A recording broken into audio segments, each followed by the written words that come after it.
জুলাইখা আপনাকে অন্তর্মহলে ডাইকা পাঠাইল। আপনি অন্তর্মহলে গেলেন তো জুলাইখা বাইরের সবগুলো দরজা বন্ধ করে দিল। এরপরে আপনাকে বললো আমার সঙ্গে খারাপ কাজ করো, যদি আমার সঙ্গে খারাপ কাজ না করো তাহলে তোমাকে ফাঁসাইয়া দেওয়া হবে। আপনি তখন জুলাইখাকে ডাক দিয়ে বললেন, না না, আমার রব আমার দিকে তাকিয়ে আছেন।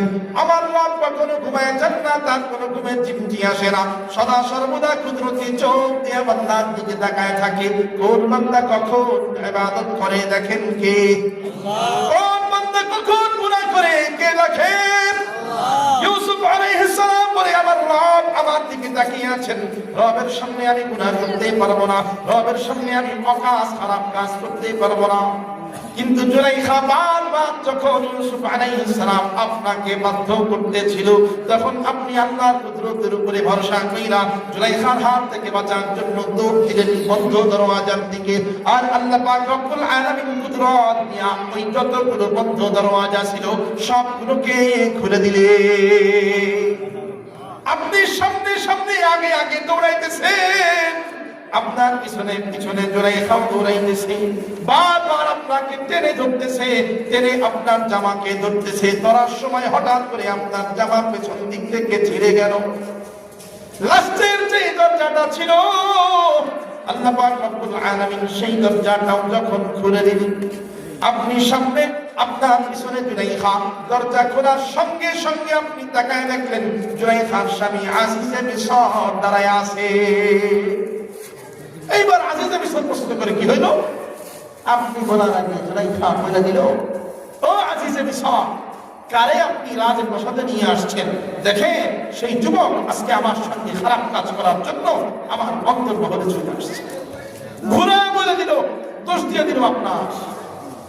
এখন আপনি যতবার বলতেছিলেন আমি দোষী না, আমি পবিত্র, কেউ বিশ্বাস করছে। মনে আছে ইউসুফ আলাইহিস সালামকে জিজ্ঞাসা করে, মনে আছে? ইউসুফ আলাইহিস সালাম বলে, হ্যাঁ মনে আছে। বলে, সেই দিন আপনার পক্ষে সাক্ষী দেওয়ার মতো কোন সাহসী ব্যক্তিও ছিল না, কারণ রানীর বিরুদ্ধে যাই আপনার পক্ষে দাঁড়াবে এইরকম কোন সাহসী মিশরের জমিনে ছিল না।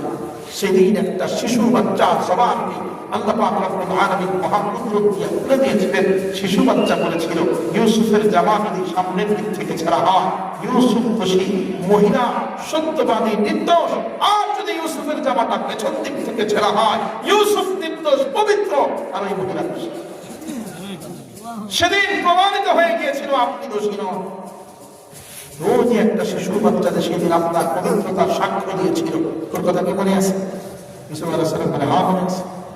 বলে, বহুদিন পার হয়ে গেছে, জেলখানায় ছিলেন 7 বছর, প্রধানমন্ত্রী 9 বছর, এরপরে মন্ত্রী হয়েছিল, বহুদিন হয়ে গেছে। এই শিশু তো আর শিশু নাই, শিশু কাল পেরিয়ে কিশোর কাল পেরিয়ে যুবকে পরিণত হয়ে গেছে। সেদিনের সেই পবিত্রতার সাক্ষীদাতা শিশু আমি আজকের যুবক। এখন ইউসুফ আলাইহিস সালাম ডাক দিয়ে বলে, বুঝলাম না। হ্যাঁ আমি সেই যুবক। ও আল্লাহর নবী ইউসুফ, যে একটা কাঠ দিয়ে 2 বার খাবার নেই, এমনি এমনি নেই না, জায়েজ বানায়। কেমনে তুমি জায়েজ বানাও? তো সবার জন্য তো বরাদ্দ আছে কয়বার? একবার।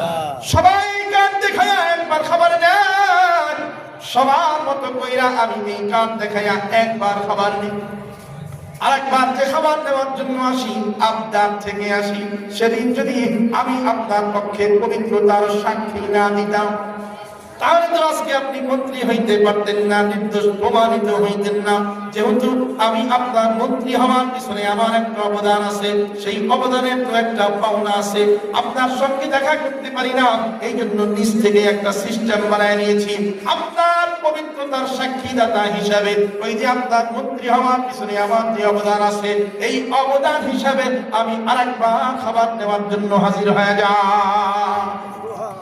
আল্লাহ নবী ইউসুফ আলাইহিস সালাম সঙ্গে সঙ্গে চোখের পানি ছেড়ে দিলেন। দুঃখের দিনের কথা মনে পড়ে গিয়েছে। ইউসুফ আলাইহিস সালাম সঙ্গে সঙ্গে আইন শৃঙ্খলা বাহিনীর ডাক দিয়ে বলে, ও আইন শৃঙ্খলা বাহিনী শুনে নাও, আমার পক্ষ থেকে নতুন এক গেজেট পাস করা হইল। সবাই যদি এই কার্ড নিয়ে আসে তাহলে সবাই একবার খাবার পাবে, কিন্তু আমার সাক্ষ্যদাতা, পবিত্রতার সাক্ষ্যদাতা এই যুবক যদি এই কার্ড নিয়ে একবার 2 বার না, যদি 4 বার 5 বার আমার দরওয়াজায় এসে দাঁড়ায়া যায়, কোনো বান্দারে খালি হাতে ফিরাইয়া দেওয়া যাবে না। কেন আমার পবিত্র দিয়েছে। এই কারণে আমার সম্পদ থেকে তার জন্য নির্ধারণ করে দেওয়া হইল তার 4 বার 5 বার খাবার দিবা। কারি তৈয়ব সাহেব রাহমাতুল্লাহি আলাইহি এই ঘটনা লেখার পরে লিখতেছেন, বলে ইউসুফ আলাইহিস সালাম ছিলেন মিশরের সাধারণ একজন খাদ্যমন্ত্রী। তার দরবারে অভাব ছিল, অভাব, এত অভাব থাকার পরেও তার পবিত্রতার সাক্ষীদাতাকে এক কালে 1 বার 2 বার না 5 বার পর্যন্ত খাবার দিয়েছেন। কিন্তু খাদ্যমন্ত্রী আছে না নাই? তিনি কে?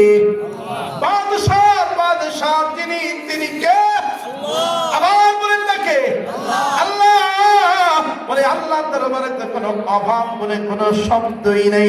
প্রত্যেকটা সিজদা দিয়া আল্লাহ পাক রব্বুল আলামিনের পবিত্রতা যদি ঘোষণা করা যায়, সুবহানা রাব্বিয়াল আলা, সুবহানা রাব্বিয়াল আলা, আমি আমার মহান রবের পবিত্রতা ঘোষণা করতেছি। বলে এই পবিত্রতার ঘোষণাটা যদি অন্তর থেকে হয়, মুহাব্বতের সঙ্গে হয়, আর এই পবিত্রতার ঘোষণা যদি আল্লাহ পর্যন্ত পৌঁছায়া যায়, তাহলে আমরা তো একটা জান্নাতের আশায় ইবাদত করি, কিন্তু আল্লাহর দরবারে তো অভাব বলে কোনো শব্দ নেই। আল্লাহ পাক রব্বুল আলামিন যদি রাজি খুশি হয়ে যান, তাহলে আমাকে হাজারো জান্নাত দান করে দেবে। জোরে বলেন না সুবহানাল্লাহ। এইজন্য উলামায়ে কেরাম বলেছেন বেশি বেশি সিজদা দাও। বেশি বেশি সিজদা দেওয়া মানে এক রাকাতে 10 বার দিবেন এরকম না। বেশি বেশি সিজদা দেওয়া মানে বেশি বেশি নামাজ পড়া।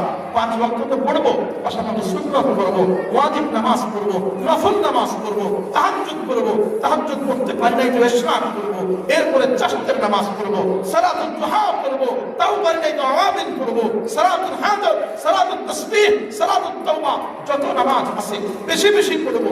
বেশি বেশি নামাজ পড়লে বেশি বেশি সিজদা হবে। বেশি বেশি সিজদা দেওয়া মানে আল্লাহর নিকটবর্তী হয়ে যাওয়া। কথা বুঝাইতে পারছি আমি? আর দুনিয়ার সমস্ত সমস্যার সমাধান হলো এই নামাজ। কেননা নামাজের মাধ্যমে সাহায্য করেন কি আল্লাহ। তাহলে আমরা নামাজের এত গুণাবলী শুনলাম, নামাজের গুরুত্ব শুনলাম, সিজদা দিলে লাভ কি হয় সেটাও জানলাম, সুবহানা রাব্বিয়াল আলা মুহাম্মদের সঙ্গে পড়লে ফায়দা কি তাও জানলাম। সবই তো জানি, মানবো কয়জন? জানলাম, শিখলাম তো সব।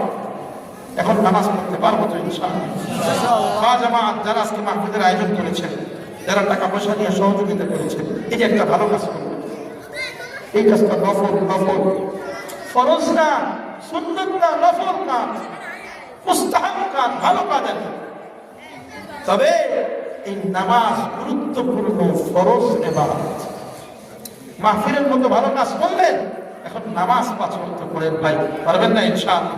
ও যুবক ভাই, যাই করেন না কেন, স্কুলে পড়েন, মাদ্রাসায় পড়েন, কোথায় পড়েন, কি করেন, দোকানদারি করেন, ব্যবসা করেন, চাকরি করেন, গাড়ি চালান, 5 ওয়াক্ত নামাজ পারবেন না ইনশাআল্লাহ? জামাতের সঙ্গে পড়ার চেষ্টা করেন। যদি একান্ত জামাত মিস হয়ে যায়, তাহলে অন্তত একাকী ওয়াক্ত থাকতে থাকতেই 5 ওয়াক্ত নামাজ পড়েন, পাশাপাশি সুন্নাত নফল বাড়ায় নেন। 2 রাকাত করে পড়ার চেষ্টা করেন। তাহাজ্জুদ 2 রাকাত পড়েন, তাহলে ইশরাক 2 রাকাত পড়েন, তাহলে মাগরিবের নামাজের পরে এমনি তো 2 রাকাত সুন্নাত আছে, তার সঙ্গে আর 2 রাকাত পড়ায়। পারবেন না ইনশাআল্লাহ? আল্লাহ পাক রব্বুল আলামিন আমাদের সবাইকে নামাজি বানায় দেন, বলেন আমিন। আমাদের সবাইকে বেশি বেশি করে ইবাদত করার তৌফিক দান করেন, বলেন আমিন। আমাদের সবাইকে ইবাদত গুজার বান্দা বানায় দেন, মসজিদ মুখী বানায় দেন, বলেন আমিন। ওয়া আখিরু দাওয়ানা আলহামদুলিল্লাহ।